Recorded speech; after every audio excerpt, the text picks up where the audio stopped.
नवरात्रि के पहले दिन जरूर पढ़ें मां शैलपुत्री की ये पावन कथा और जाने सही पूजा विधि। ओम ऐं ह्रीं क्लीं शैलपुत्राय नमः। पर्वतराज हिमालय की पुत्री मां शैलपुत्री के चरणों में सादर प्रणाम। जय मां शैलपुत्री, तू ही जग की आधार, तेरी शरण जो आए उसका बेड़ा पार। नमस्कार दोस्तों, नवरात्रि के पावन प्रथम दिन पर आप सभी का स्वागत है। जय माता दी। चैत्र नवरात्रि की सभी प्यारे बहनों, भाइयों, माताओं और बहनों को हार्दिक शुभकामनाएं। आप सभी पर मां शैलपुत्री की कृपा सदैव बनी रहे। आज हम मां दुर्गा के उस ममतामयी स्वरूप की कथा सुनेंगे जो सुने नवदुर्गा में प्रथम माता भगवती के मां शैलपुत्री रूप की संपूर्ण कथा। अगर आपके जीवन में भी दुखों का पहाड़ टूट पड़ा है तो आज की यह कथा आपके विश्वास को हिमालय जैसी मजबूती देगी। आइए मिलकर जपते हैं जय माता दी। हिमालय की कन्या भगवान शिव की अर्धांगिनी माता शैलपुत्री नवरात्रि के प्रथम दिवस की अधिष्ठात्री देवी हैं। इनकी उपासना से साधक को स्थिरता, शुद्धता और आध्यात्मिक उन्नति का वरदान मिलता है। मां शैलपुत्री के मस्तक पर चंद्रमा की शोभा, हाथों में त्रिशूल और कमल का तेजस्वी स्वरूप भक्तों के अचल विश्वास और शक्ति प्रदान करता है। और माता शैलपुत्री वृषभ अर्थात बैल की सवारी करती हैं। आइए पहले ये जान लेते हैं कि चैत्र नवरात्रि में माता की पूजा के लिए अपनी पूजा थाली को कैसे तैयार करें। जाने मां दुर्गा को प्रसन्न करने के लिए किन 9 जरूरी चीजों को होना आवश्यक है। प्रिय भक्तजनों, पूजा थाली में जरूर रखें ये 9 चीजें। यह नवरात्र का त्योहार यानी आज 19 मार्च 2026 को है। घरों में साफ सफाई से लेकर माता की चौकी सजाने की तैयारियां जोरों पर हैं। हम अक्सर मां की मूर्ति और सजावट पर तो बहुत ध्यान देते हैं, लेकिन कई बार ऐन वक्त पर पूजा की थाली में कुछ चीजें छूट जाती हैं। हिंदू धर्म में षोडशोपचार पूजा यानी 16 चरणों वाली पूजा का बड़ा महत्व है, लेकिन अगर आप घर पर सरल पूजा भी कर रहे हैं तो आपकी थाली का पूर्ण होना जरूरी है। मानता है कि जब हमारी पूजा सामग्री पूरी होती है तो हमारा ध्यान भटकता नहीं है और हम पूरे मन से मां की भक्ति कर पाते हैं। शास्त्रों का आधार देवी भागवत पुराण और आगम शास्त्रों में बताया गया है कि देवी की पूजा में पंचोपचार में 5 मुख्य वस्तुएं या दशोपचार सामग्री का होना जरूरी है। ये चीजें न केवल प्रतीकात्मक हैं बल्कि हमारे आसपास के वातावरण को भी शुद्ध करती हैं। पहला है मां के श्रृंगार और तिलक के लिए लाल रोली सबसे जरूरी है। यह शक्ति और सौभाग्य का प्रतीक है। दूसरी चीज है, ध्यान रहे कि चावल टूटे हुए ना हो। शास्त्रों में अक्षत का अर्थ ही है जो खंडित ना हो। यह पूर्णता का प्रतीक है। नंबर 3 पर है, थाली में एक सुंदर दीपक जरूर रखें। नंबर 4 पर अपनी पसंद की सुगंध वाली धूप रखें जो मन को एकाग्र करने में मदद करे। नंबर 5, मां दुर्गा को लाल रंग बहुत प्रिय है। गुड़हल या लाल गुलाब के फूल थाली की शोभा और श्रद्धा दोनों बढ़ाते हैं। 6 है, मौली या कलावा को रक्षा सूत्र भी कहते हैं। पूजा के दौरान उसे हाथ में बांधा जाता है और देवी को वस्त्र के रूप में अर्पित भी किया जाता है।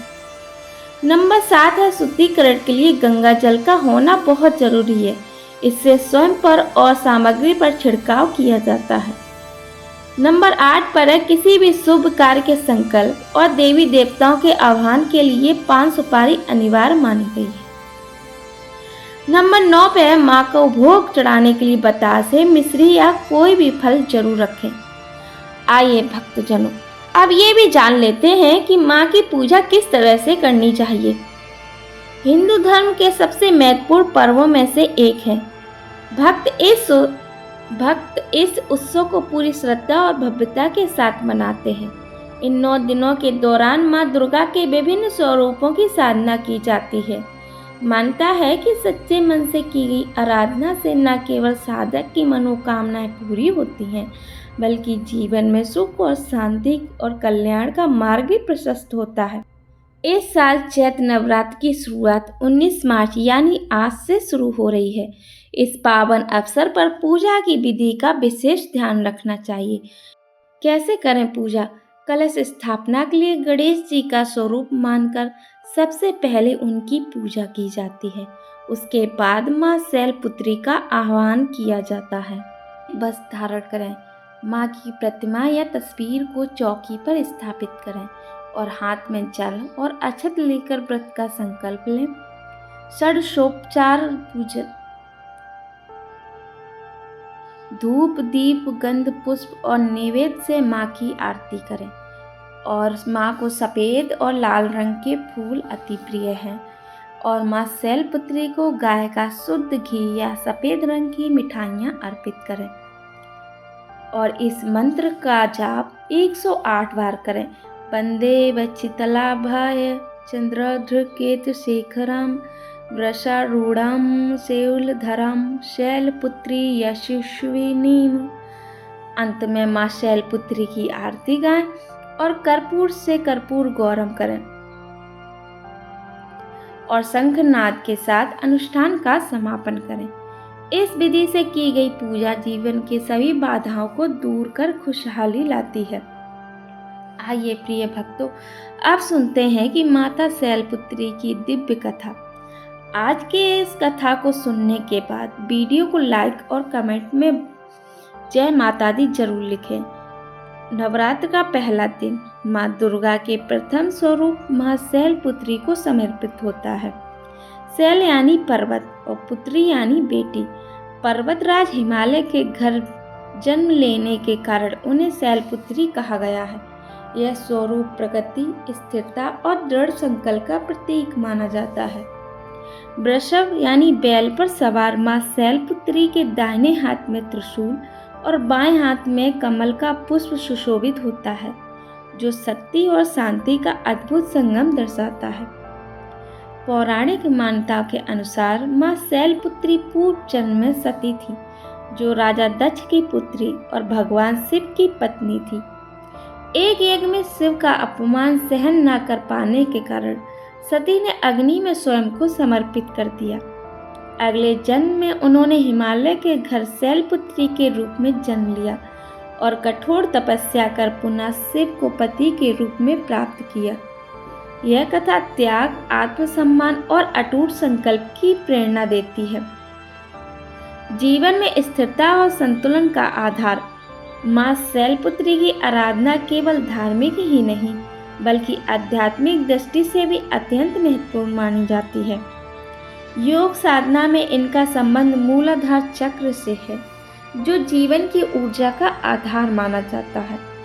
इनकी पूजा से व्यक्ति के जीवन में स्थिरता आती है, मन दृढ़ संकल्प होता है और निर्णय लेने की क्षमता मजबूत होती है।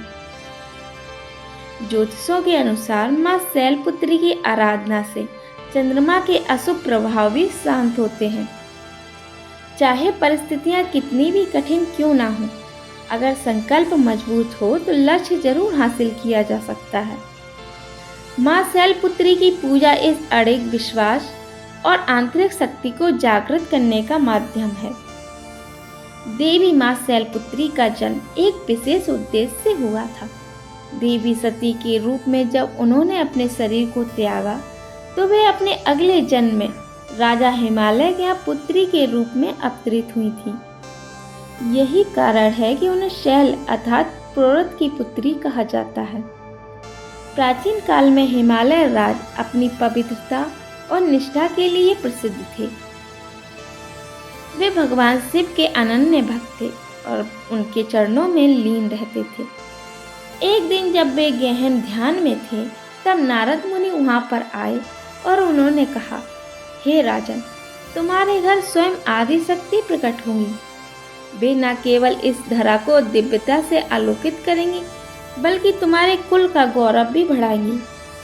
राजा हिमालय और उनकी रानी ने यह सुनकर देवी भगवती की घोर तपस्या की। उनकी श्रद्धा और भक्ति से प्रसन्न होकर माँ भगवती ने उन्हें आशीर्वाद दिया कि वे स्वयं उनकी पुत्री के रूप में जन्म लेंगी। कुछ समय बाद रानी को एक दिव्य कन्या की प्राप्ति हुई, जो अत्यंत ही तेजस्वी और दिव्य आभा से युक्त थी। शैलपुत्री के रूप में जन्म लेने के बाद देवी का बचपन अत्यंत ही अद्भुत रहा। उनके जन्म से ही घर परिवार और राज्य में सुख समृद्धि बढ़ने लगी। जब वे छोटी थी तब उनमें असाधारण शक्तियाँ देखी गई। बचपन से ही वह प्रकृति से गहरा जुड़ाव रखती थी। पर्वती की गुफाओं में ध्यान लगाना, नदियों के जल में कमल की तरह खेलना और जीव जंतुओं को स्नेह देना उनके स्वभाव में था। उनकी उपस्थिति मात्र से वातावरण शांत और पवित्र हो जाता था। कभी कभी वे ध्यान में लीन हो जाती तो उनका मुखमंडल दिव्य तेज जैसा चमकने लगता। राजा हिमालय को यह आभास हो गया था कि उनकी पुत्री कोई साधारण कन्या नहीं, बल्कि स्वयं भगवती का अवतार है। उन्होंने नारद मुनि से इसका रहस्य पूछा। तब उन्होंने कहा, हे राजन, यह वही देवी है जो पहले दक्ष प्रजापति की पुत्री सती थी। उन्होंने अपने पति महादेव का अपमान सहन न करते हुए योगाग्नि में देह त्याग दी थी। अब वही आपके घर पुत्री के रूप में जन्म लेकर अपने सती धर्म की पुनः स्थापना करेंगी। यह सुनकर राजा हिमालय को गर्व हुआ और वे अपनी पुत्री को हर प्रकार से शिक्षा देने लगे। जब देवी ने युवा अवस्था प्राप्त की तब उनका स्वरूप और भी दिव्य प्रतीत होने लगा। वे वृषभ पर सवार त्रिशूल धारण किए और मस्तक पर अर्धचंद्र को धारण किए रहती। उनका यह दिव्य स्वरूप संपूर्ण सृष्टि को यह संदेश देता कि वह स्थिरता, साहस और भक्ति का प्रतीक है। शैलपुत्री के रूप में जन्म लेने के बाद देवी का जीवन एक नई दिशा की ओर अग्रसर हुआ। जब उन्हें भगवान शिव से पुनः विवाह करना था, इसलिए उन्होंने कठोर तपस्या का संकल्प लिया और यही तपस्या आगे चलकर महादेव से उनके पुनर्मिलन का कारण बनी। माता शैलपुत्री की पूजा करने से व्यक्ति को स्थिरता, आत्मविश्वास और भक्ति का आशीर्वाद प्राप्त होता है। जो भी भक्त सच्चे मन से माता की आराधना करते हैं, उसके जीवन में सुख समृद्धि की वृद्धि होती है। माता शैलपुत्री का जन्म एक विशेष उद्देश्य से हुआ था। वे पूर्व जन्म में माता सती थी, जो भगवान शिव की अर्धांगिनी थी। माता सती का जन्म ब्रह्मा जी के पुत्र दक्ष प्रजापति के घर हुआ था। वे बचपन से ही भगवान शिव जी की आराधना में लीन रहती थी। कठिन तपस्या के बाद भगवान शिव जी ने उन्हें अपनी अर्धांगिनी के रूप में स्वीकार किया, लेकिन उनके पिता दक्ष प्रजापति शिव जी को योग्य वर नहीं मानते थे। एक बार दक्ष प्रजापति ने एक भव्य यज्ञ का आयोजन किया, जिसमें सभी देवताओं और ऋषियों को आमंत्रित किया, लेकिन भगवान शिव और देवी सती को निमंत्रण नहीं भेजा। जब माता सती को इस बात का पता चला तो वे अपने पिता के घर जाने के लिए उत्सुक हुईं। भगवान शिव जी ने उन्हें समझाया कि बिना निमंत्रण जाना उचित नहीं होगा, लेकिन माता सती अपने मायके जाने के लिए अड़ग रहीं। यज्ञ स्थल पर पहुंचने के बाद माता सती ने देखा कि वहां भगवान शिव जी का अपमान किया जा रहा था। दक्ष प्रजापति ने अपशब्द कहे और शिव जी को आरोग्य कहकर यह देखकर माता सती सहन नहीं कर पाईं और उन्होंने क्रोधित होकर अपने पिता को उत्तर दिया, जिस शिव जी को समस्त ब्रह्मांड पूजता है, उनके लिए अपशब्द कहकर आपने घोर अनर्थ किया है। अब मैं इस शरीर में एक क्षण भी नहीं रुकूंगी। इतना कहकर माता सती ने योगाग्नि से देह त्याग कर दिया। भगवान शिव जी यह सब जान के अत्यंत ही क्रोधित हुए। भगवान शिव जी यह सब जान के अत्यंत ही क्रोधित हुए और उन्होंने अपने गणवीर भद्र को भेजकर दक्ष प्रजापति का यज्ञ विध्वंस करा दिया। माता सती के देह त्याग के बाद भगवान शिव जी ने उनका मृत शरीर उठा के संपूर्ण ब्रह्मांड में तांडव किया। यह देख के सभी देवता भयभीत हो गए। तब भगवान विष्णु ने सुदर्शन चक्र से देवी सती के शरीर को खंड खंड कर दिया, जिससे कि उनके अंग विभिन्न स्थानों पर गिर गए। यही स्थान शक्तिपीठ कहलाते हैं। अब माता सती को अपने शिव जी से पुनर्मिलन के लिए एक और जन्म लेना था, जिसके लिए वे इस बार राजा हिमालय के घर पुत्री के रूप में अवतरित हुई और शैलपुत्री के रूप में जानी गई। राजा हिमालय को नारद मुनि ने भविष्यवाणी की थी कि उनकी पुत्री कोई साधारण कन्या नहीं होगी, बल्कि स्वयं आदि शक्ति का अवतार होंगी। कुछ समय बाद जब हिमालय की रानी मैना को एक तेजस्वी पुत्री प्राप्त हुई तो पूरी प्रकृति हर्षित हो उठी। इस बार देवी ने निश्चय किया कि वे भगवान भोलेनाथ को पुनः प्राप्त करने के लिए कठोर तपस्या करेंगी। जैसे जैसे शैलपुत्री बड़ी हुई, उनके भीतर दिव्यता झलकने लगी। देवी शैलपुत्री को अपने पूर्व जन्म की स्मृतियां जागृत हुई और उन्होंने संकल्प लिया कि वे भगवान शिव जी को पुनः पति रूप में प्राप्त करेंगी। इस उद्देश्य से उन्होंने गहन तपस्या का मार्ग चुना। वे अब पर्वतों की गुफाओं में जाकर ध्यान लगाने लगी। कठोर ब्रह्मचार्य का पालन करते हुए अपना संपूर्ण जीवन शिव जी की आराधना में उन्होंने समर्पित कर दिया।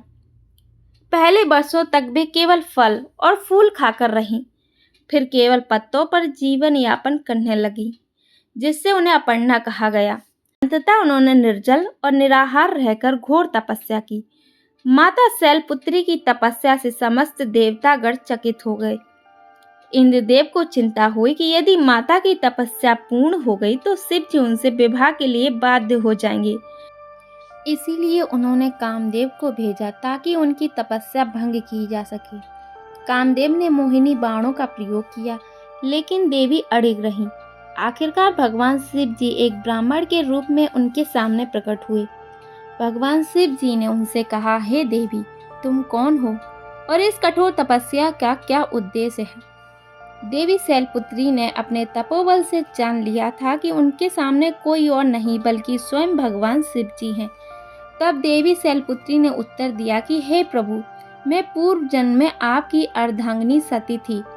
अब मैंने पुनः जन्म लिया है और आप ही मेरे एकमात्र स्वामी हैं।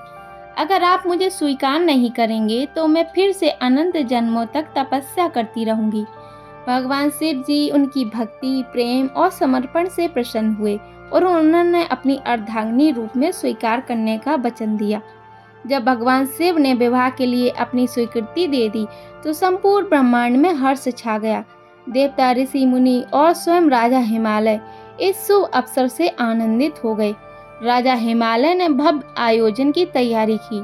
समस्त देवताओं ने इस पावन विवाह के लिए मंगल गान किया और अंततः भगवान शिव जी और माता शैलपुत्री का विवाह विधि पूर्वक संपन्न हुआ। माँ शैलपुत्री की भगवान शिव जी को पुनः प्राप्त करने की यह कथा हमें सिखाती है कि सच्ची निष्ठा और समर्पण से असंभव भी संभव हो जाता है। धैर्य और दृढ़ संकल्प के बिना जीवन में कोई भी लक्ष्य प्राप्त नहीं किया जा सकता। भगवान शिव स्वयं कहते हैं कि जो भक्ति और प्रेम में अड़िग रहता है उसे वे अवश्य स्वीकार करते हैं। माता शैलपुत्री वृषभ की सवारी करती हैं और माता शैलपुत्री के वाहन नंदी बैल का उनके स्वरूप में विशेष महत्व है। देवी शैलपुत्री जो हिमालय राज की पुत्री हैं, उनके साथ नंदी का संबंध केवल वाहन का नहीं है बल्कि एक भक्त और आराध्य का है। यह कथा हमें बताती है कि कैसे एक साधारण बैल भगवान शिव जी का परम भक्त बना और माता शैलपुत्री के साथ जुड़ा। नंदी के पूर्व जन्म की कथा भी अब आप सुनिए। प्राचीन काल में ऋषि शिलाद से संतान प्राप्ति के लिए घोर तपस्या की। उन्होंने भगवान शिव जी से प्रार्थना की कि उन्हें एक ऐसा पुत्र प्राप्त हो जो अमर और अत्यंत ही तेजस्वी हो। भगवान शिव जी ने उनकी तपस्या से प्रसन्न हो गए। उन्हें एक पुत्र प्रदान किया जो वास्तव में शिव जी का ही अंश था। इस बालक का नाम नंदी रखा गया। वह जन्म से ही तेजस्वी और अत्यंत बलशाली था। बचपन से ही नंदी को भगवान शिव जी के प्रति अगाध भक्ति थी। जैसे जैसे वह बड़े हुए उनकी भक्ति और बढ़ती गई। जब नंदी युवा हुए तो उन्हें ज्ञात हुआ कि उनका जीवन केवल सांसारिक कार्यों के लिए नहीं बल्कि भगवान शिव जी की सेवा के लिए समर्पित होना चाहिए। इसके लिए वह कैलाश पर्वत की ओर प्रस्थान कर गए और भगवान शिव जी को प्रसन्न करने के लिए घोर तपस्या करने लगे। उन्होंने कठोर व्रत का पालन किया, केवल वायु और जल पर रहकर भगवान शिव जी का ध्यान किया। उनकी भक्ति से प्रसन्न होकर स्वयं भगवान शिव जी प्रकट हुए। भगवान शिव ने नंदी से कहा, वत्स, मैं तुम्हारी भक्ति से अत्यंत प्रसन्न हूँ, मांगो जो तुम्हें चाहिए। नंदी ने उत्तर दिया, हे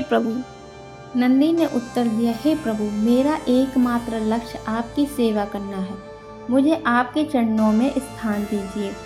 तब भगवान शिव जी ने उसे अपना प्रिय और वाहन बनाने का वरदान दिया।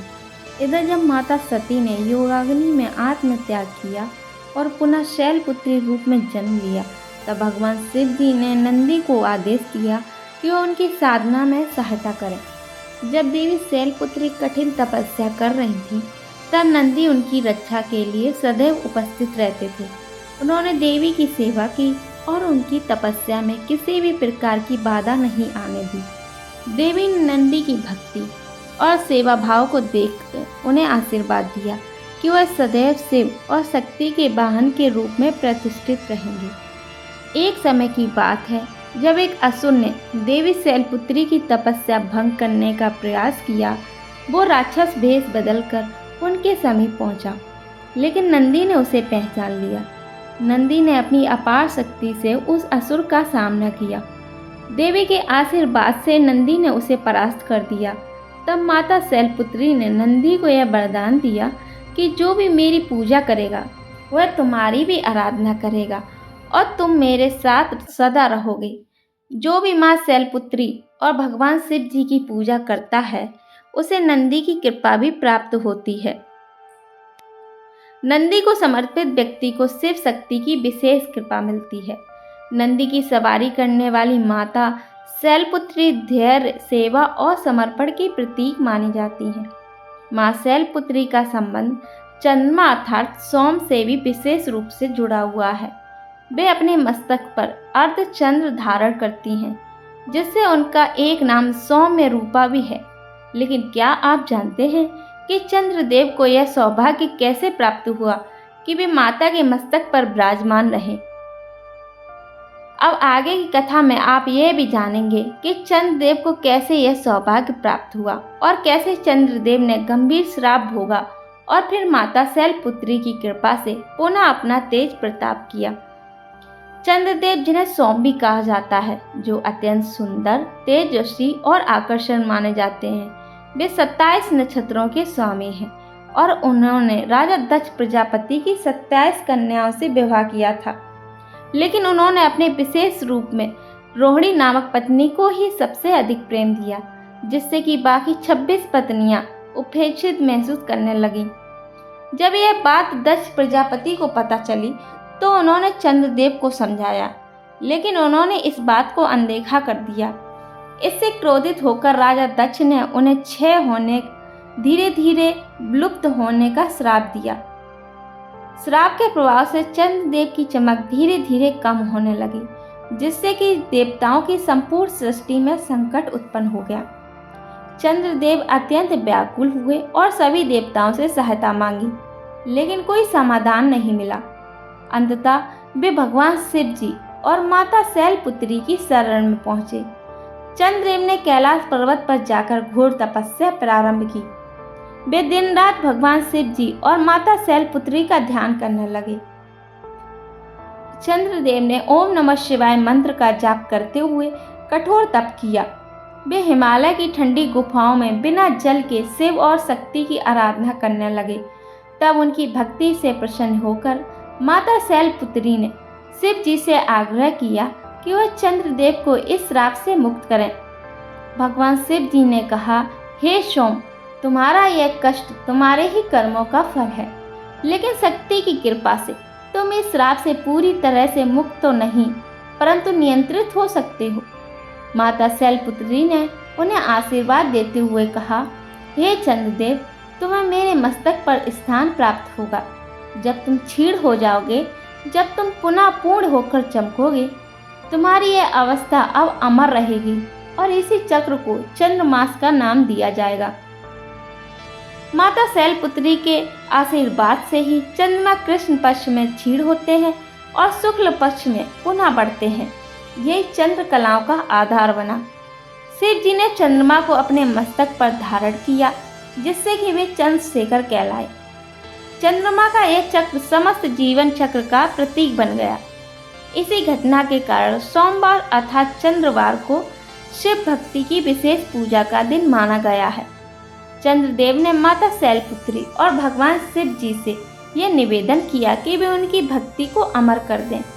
तब भगवान शिव जी ने कहा, हे सोम, जिस स्थान पर तुमने तपस्या की है वही अब तुम्हारे नाम से सोमनाथ नामक मेरा प्रथम ज्योतिर्लिंग स्थापित होगा। यहाँ आने वाले भक्तों के सभी पाप और कष्ट दूर होंगे। माता शैलपुत्री ने भी आशीर्वाद दिया कि जो भी भक्त सोमवार को व्रत रखेगा उसकी समस्त इच्छाएं पूर्ण होंगी। तभी से सोमवार को शिव और शक्ति की पूजा का विशेष महत्व हो गया। माता शैलपुत्री के बाद नंदी बैल का उनके स्वरूप में विशेष स्थान है। लेकिन प्रिय भक्तों, क्या आप जानते हैं, एक समय ऐसा भी आया जब एक दैत्य वृषासुर ने देवी की शक्ति को चुनौती दी थी। आगे की कथा जो भी आप सुनने वाले हैं वो बताती हूँ कि कैसे अहंकारी राक्षस ने शिव और शक्ति की महिमा को नकार दिया और उसका अंत स्वयं माता शैलपुत्री के हाथों हुआ। बहुत समय पहले वृषभ नामक एक असुर ने भगवान शिव जी की कठोर तपस्या की। उसने वर्षों तक घोर तप कर शिव जी को प्रसन्न कर लिया। तब भगवान शिव जी प्रकट हुए तो वृषभासुर ने कहा, प्रभु, मुझे अपार शक्ति और अमृत का वरदान दीजिए, जिससे कोई भी मुझे पराजित ना कर सके। भगवान शिव जी ने उसे वरदान दिया कि वह अत्यंत ही बलशाली होगा, लेकिन उसकी मृत्यु एक दिव्य स्त्री के हाथों ही होगी। वृषासुर ने इस वरदान को सुना, लेकिन उसकी बुद्धि अहंकार से भर गई। उसने अपनी शक्ति का उपयोग भलाई की बजाय अधर्म के लिए करना शुरू कर दिया। वह देवता और ऋषियों को सताने लगा। उसने शिव जी के अन्य भक्तों को भी कष्ट देना शुरू कर दिया। उसे विश्वास था कि कोई भी स्त्री उसे पराजित नहीं कर सकती।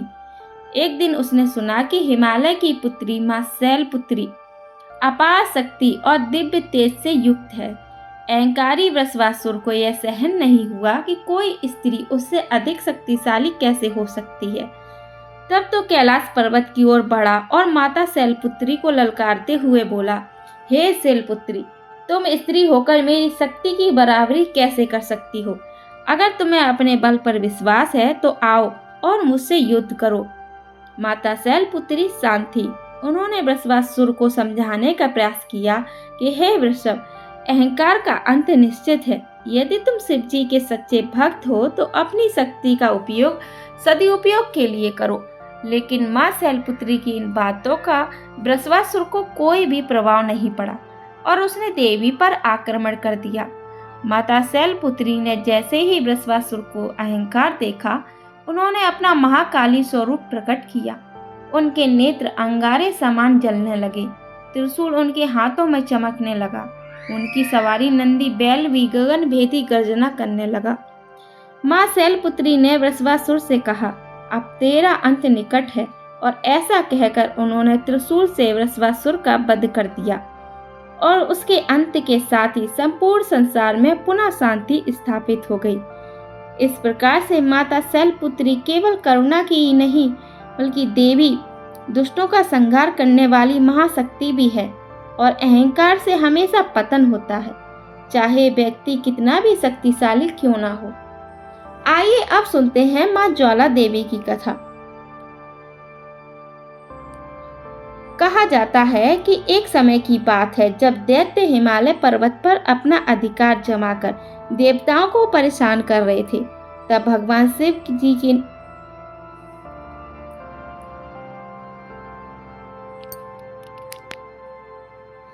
भगवान विष्णु के नेतृत्व में देवताओं ने उनका नाश करने का निश्चय किया। उन्होंने अपनी शक्तियों को केंद्रित किया और धरती से तब विशाल ज्वालाएं उठी और उसी अग्नि ज्वाला से कन्या का जन्म हुआ, जिन्हें आदि शक्ति अर्थात प्रथम शक्ति माना जाता है। सती या देवी पार्वती के नाम से प्रसिद्ध वो प्रजापति दक्ष के घर में पली बढ़ी और बाद में भगवान शिव की अर्धांगिनी बनी। एक बार जब उनके पिता ने भगवान शिव का अपमान किया और इसे स्वीकार न कर पाने के कारण उन्होंने आत्मदाह कर लिया, और फिर जब भगवान शिव जी को अपनी पत्नी की मृत्यु का समाचार मिला तो उनके क्रोध की सीमा नहीं रही और उन्होंने सती के शरीर को धारण कर तीनों लोकों में तांडव करना शुरू कर दिया। अन्य देवता उनके क्रोध से कांप उठे और तब उन्होंने भगवान विष्णु की शरण ली और भगवान श्री विष्णु से सहायता की याचना की। तब भगवान श्री विष्णु ने बाणों की बौछार की। कुछ जगह पर भगवान श्री विष्णु के सुदर्शन चक्र धारण किए और सती के शरीर को, जो योगाग्नि में भस्म हो गया था, उन शरीर के हिस्सों से सुदर्शन चक्र से काटने की बात भी कही जाती है। और इस प्रकार बाणों की बौछार से देवी सती के शरीर पर लगी तो उनके टुकड़े टुकड़े हो गए, और जिन जगहों पर, जिन स्थानों पर वे टुकड़े गिरे, वहाँ 51 पवित्र शक्ति पीठ बन गए। देवी सती की जीभ ज्वाला जी पर गिरी थी। देवी सती की जीभ ज्वाला जी पर गिरी थी और देवी उस प्राचीन चट्टान की दरारों से जलती हुई छोटी छोटी ज्वालाएं के रूप में प्रकट हुई, जो नीले रंग की होती थी। कहा जाता है कि सदियों पहले एक ऐसा चरवाहा था जो गाय चराने जाता था, लेकिन वापस लौटने पर उसकी एक गाय थी जो कभी दूध नहीं देती थी। आखिर क्या कारण हो सकता था कि भरपेट चारा खाने के बाद भी गाय दूध नहीं देती? और इसका कारण जानने के लिए एक दिन उस चरवाहे ने गाय का पीछा किया।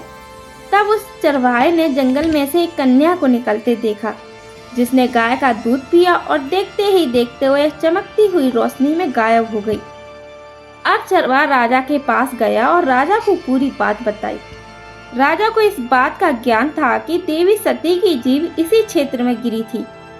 तब राजा ने उस पवित्र स्थान को खोजने का प्रयास किया, लेकिन सफलता नहीं मिली। और कुछ वर्षों के बाद चरवाहा राजा के पास यह बताने गया कि उसने पहाड़ों में एक ज्वाला जलती हुई देखी है।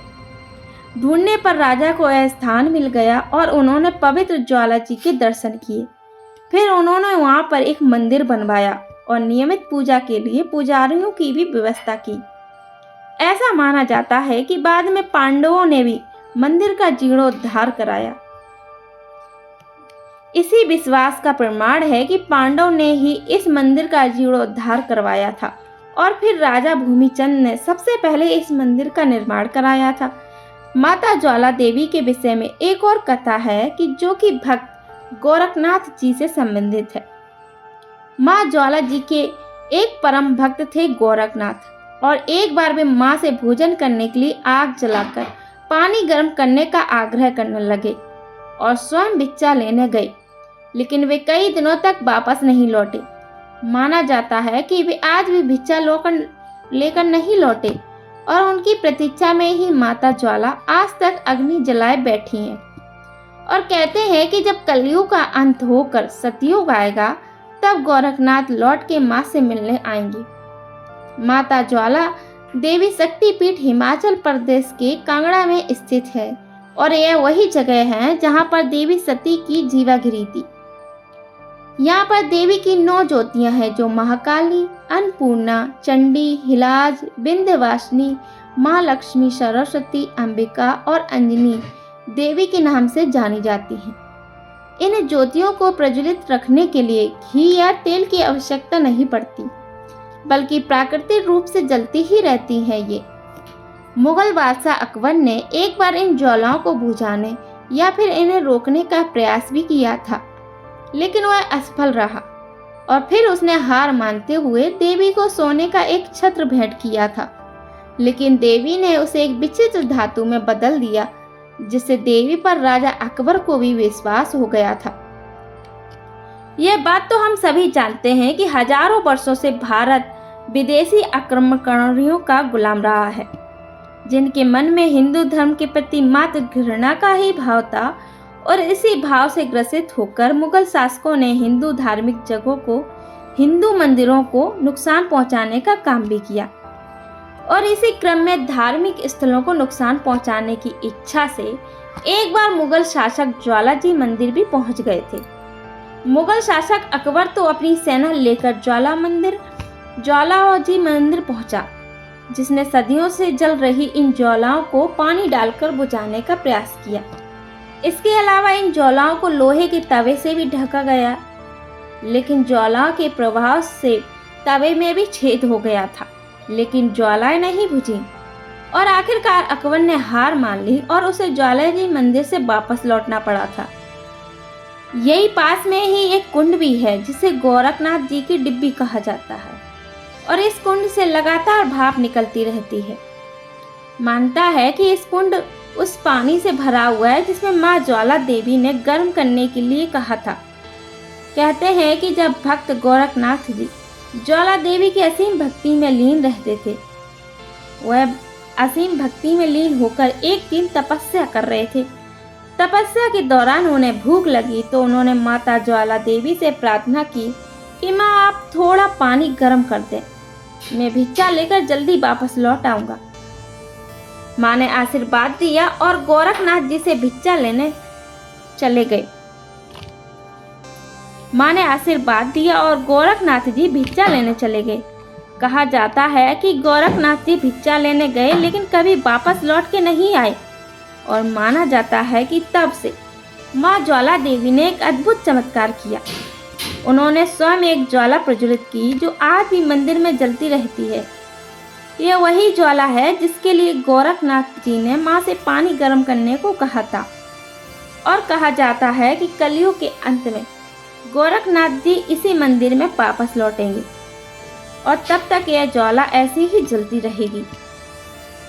ज्वाला देवी मंदिर से जुड़ी ध्यान और भक्ति की भी एक कहानी है, बहुत ही प्रसिद्ध है। जो ऐसा कहा जाता है कि अपनी अटूट भक्ति सिद्ध करने के लिए ध्यानु भक्त ने माता को अपना शीर्षक अर्पित कर दिया था और मानता है कि जो भी भक्त सच्चे मन से माता ज्वाला से कोई भी मनोकामना मांगता है वह अवश्य पूरी होती है और माता के दरबार से कोई भी भक्त कभी भी खाली हाथ वापस नहीं लौटता। ध्यानु भक्ति की भक्ति परम यज्ञ माता ज्वाला के मंदिर को एक पवित्र तीर्थ स्थान बना देता है। कुछ प्रसिद्ध लोक कथाओं के अनुसार एक बार की बात है, माता ज्वाला के एक भक्त थे जिनका नाम था ध्यानु भक्त और उनका जन्म हुआ था एक गरीब परिवार में और उनके जन्म लेते ही दुर्भाग्यवश उनके माता पिता स्वर्गलोक सिधार गए। इस बात पर सारे गांव वाले ध्यानु भक्तों को ताना देने लगे, उन्हें मनहूस कहने लगे। कोई भी ध्यानु भक्त के साथ खेलता तक नहीं था, ना ही कोई उनसे बात करता था। माता पिता का असमय ध्यान होने के कारण ध्यानु भक्त का पालन पोषण एक पंडित जी ने किया और वह पंडित जी ज्वाला माता के अनंत उपासक थे। उनकी भक्ति किया करते थे और उनकी अनन्य भक्ति का ही यह परिणाम था जो कि ज्वाला माँ के कृपा ध्यानु भक्त पर इतनी थी। जब ध्यानु भक्त ने पंडित जी से अपनी माता के बारे में पूछा तो पंडित जी ने कहा कि तेरी माता तो साक्षात ज्वाला देवी है। पंडित जी की यह बात सुनकर बालक ध्यानु ने एक बार सोचा कि क्यों ना माता से पूछा जाए। अब तो वह माता रानी की शरण में बैठ गया और वह बालक सच्चे मन से अपनी माँ को पुकारता हुआ कहने लगा कि हे माता, मेरे बाबा तो कहते हैं कि आप ही मेरी जननी हैं, आप ही मेरी माता हैं और अगर यह सच है तो आप फिर मुझसे मिलने क्यों नहीं आती, मुझे अपने सीने से क्यों नहीं लगाती जैसे बाकी बालक अपनी माँ के सीने से लगते हैं। हे देवी, कृपा करके अगर तुम मेरी माता हो तो मुझे सीने से लगा लो, मैं माता का सुख भोगना चाहता हूँ। माँ, मैं आपके सीने से लगना चाहता हूँ। और देखिए, बालक की ऐसी करुण पुकार सुनकर एक चमत्कार हुआ। जगत जननी माता ज्वाला अपने पुत्र के सम्मुख प्रकट हो गई और ध्यानु को अपने सीने से लगा लिया। धीरे धीरे समय बीता, अब वो नन्हा सा बालक बड़ा हो गया। ज्वाला देवी की विशेष कृपा ध्यानु पर थी क्योंकि उसके मन में तो हर समय माँ ज्वाला ही समाई थी। वह उन्हीं को अपनी माँ समझता था। माता के आशीर्वाद से ध्यानु हर किसी के कष्टों को दूर किया करते थे। हर बार नवरात्रि पर वे माता के जगराते यथाशक्ति करवाते थे। उनकी भक्ति इतनी प्रचंड थी कि जब एक बार भी वह जय माता दी बोलते तो अंधे को आंखें मिल जाती, गूंगे को जुबान मिल जाती। देवी माँ की असीम कृपा से ध्यानु हर किसी के दुखों को दूर करने में लगे रहते थे। यहाँ तक कि वे लोग गांव वाले जो बचपन में उसे मनहूस मनहूस कहते थे, उनसे भी उन्हें कोई बैर भाव नहीं था। उनके मन में किसी के प्रति लेस मात्र भी दुख नहीं था, कोई क्रोध नहीं था, कोई ईर्ष्या नहीं थी, बल्कि वह सबको एक समान ही माना करते थे और वह हर स्त्री में अपनी माता या फिर अपनी बहन का ही रूप देखा करते थे। एक बार ध्यानु भक्त गांव वालों के साथ माता ज्वाला देवी के दर्शन करने के लिए जा रहे थे। इतने बड़े दल को देखकर अकबर के सैनिकों ने ध्यानु से पूछा, अरे भाई, कहाँ जा रहे हो? तो ध्यानु भक्त ने बड़े ही सरल स्वभाव से कहा कि हम तो ज्वाला माता की शरण में शीश नवाने जा रहे हैं। ध्यानु का उत्तर सुनकर सैनिक ने ध्यानु से ज्वाला माता की महिमा के बारे में पूछा और तब ध्यानु ने माता को सर्वश्रेष्ठ बताया और माता रानी की महिमा सुनकर सैनिक को सविस्तार सुना दी। अब उस सैनिक ने जाकर यह सारी बात अकबर को देवी की महिमा के बारे में बता दिया। अब देवी की महिमा सुनकर हिंदू धर्म विरोधी अकबर क्रोधित हो उठा और वह सोचने लगा कि मैं ही तो सर्वश्रेष्ठ हूँ, और ध्यानु से कहा कि मैं सर्वश्रेष्ठ हूँ, तुम्हारी माता नहीं। तब ध्यानु ने इसका उत्तर बड़े ही विनम्र स्वभाव से दिया, बादशाह, तुम अपने आप को माता रानी से सर्वश्रेष्ठ भला कैसे कह सकते हो? क्या तुम किसी मृत व्यक्ति को जीवित कर सकते हो? इतना सुनते ही अकबर तो क्रोध के मारे तिलमिला उठा और उसने ध्यानु भक्त के घोड़े का शीश काट दिया और फिर ध्यानु से कहा कि अगर तुम्हारी माता सर्वश्रेष्ठ है तो बोलो इस घोड़े के शीश को जोड़ने के लिए और इसे पुनर्जीवित करने के लिए। तब ध्यानु माता से प्रार्थना करने लगे और उस घोड़े का सिर नहीं जोड़ा। तब ध्यानु भगत ने अपना शीश माता को अर्पण कर दिया और अपने भक्त का ऐसा अटूट विश्वास देखकर ज्वाला माता प्रकट हुई और उन्होंने ध्यानु और घोड़े का सिर जोड़ दिया। जब यह बात अकबर ने सुनी तो वह क्रोध से तिलमिला गया और उसने देवी ज्वाला पर तवे रख दिए, भारी भरकम तवा रख दिया ताकि वह ज्वाला बुझ जाए, लेकिन वह जोत तो तवे को चीर कर बाहर निकल आई। ज्वाला नहीं बुझी। यह देखकर अकबर ने अब की बार ज्वाला माता के दर के पास नहरें खुदवा दी ताकि पानी से ज्वाला बुझ जाए, लेकिन ज्वाला फिर भी नहीं बुझी। तब अकबर को माता रानी पर पूर्ण विश्वास हुआ और वह बड़े अभिमान के साथ देवी ज्वाला के मंदिर में सोने का छत्र लेकर गया, पर वो छत्र क्योंकि अभिमान में भर दिया गया था, इसलिए वह छत्र सोने से बदलकर किसी और धातु में बदल गया। वह क्या धातु है इसका आज तक पता तो कोई भी नहीं लगा पाया और यह देखकर अकबर उसी तरह वापस लौट आया जैसे वह गया था। माना जाता है कि ज्वाला माता के मंदिर में आज भी वह छत्र रखा जाता है। प्रेम से बोलियो ज्वाला माता की जय। माँ शैलपुत्री की महिमा अपार है। हम सच्चे मन से उनकी जय जयकार करते हैं। तो भक्तों, यह थी माँ शैलपुत्री की वह दिव्य कथा जो हमें सिखाती है कि परिस्थितियां कितनी भी कठिन क्यों ना हो, यदि हमारा विश्वास शैल यानी पर्वत की तरह अड़िग है तो स्वयं विधाता को हमारे कष्ट हरने के लिए आना पड़ता है। याद रखिए, माँ का आशीर्वाद हमेशा आपके साथ है। धैर्य रखें, विश्वास रखें। आशा है कि माँ शैलपुत्री की यह पावन गाथा आपके जीवन में नई ऊर्जा और सकारात्मक का संचार करेगी। अगर आपको यह कथा पसंद आई हो तो इसे अपने मित्रों और परिवार के साथ शेयर अवश्य करें ताकि माँ की महिमा जन जन तक पहुँचे। जय माता दी भक्तों, माँ शैलपुत्री का यह प्रथम स्वरूप हमारे जीवन के आधार को मजबूत करता है। मेरी प्रार्थना है कि माँ आप सभी की झोलियों भी खुशियों से भर दे। जाने से पहले कमेंट बॉक्स में अपनी मनोकामना के साथ जय माँ शैलपुत्री लिखना ना भूलें। और यदि आप नवरात्रि की सभी 9 देवियों की प्रामाणिक कथाएं सुनना चाहते हैं तो अभी हमारे चैनल कथाओं का सागर को सब्सक्राइब करें। मिलते हैं कल माँ ब्रह्मचारिणी की अद्भुत कथा के साथ। तब तक के लिए जय माता दी। माँ शैलपुत्री आप सभी पर अपनी असीम अनुकंपा बनाए रखें।